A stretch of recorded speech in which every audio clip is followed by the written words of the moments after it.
مرض الأسد، فقامت جميع حيوانات الغابة بزيارته ما عدا الثعلب. فقال الذئب للأسد: إن الثعلب لم يأتي لزيارتك أيها الملك لأنه لم يحترمك. فقال الأسد: إذا حضر فأخبرني. فلما حضر الثعلب أخبره الذئب بذلك، وكان الثعلب قد بلغه ما قاله الذئب في حقه. فلما رآه الأسد أظهر الغضب والاستياء في وجهه وقال: زارتني جميع حيوانات الغابة وأنت لم تفعل. قال الثعلب: لقد كنت أبحث لك عن الدواء أيها الملك. قال الأسد: وأي شيء وجدت؟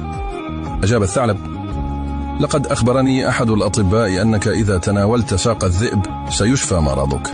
فانقض الأسد على الذئب وانتزع ساقه، فهرب الذئب يصرخ من الألم، فتبعه الثعلب فقال له: إذا أردت أن تعيش بسلام فلا تتحدث عن أحد وراء ظهره، ولا تكن متملقا ولا ثرثارا. وهذا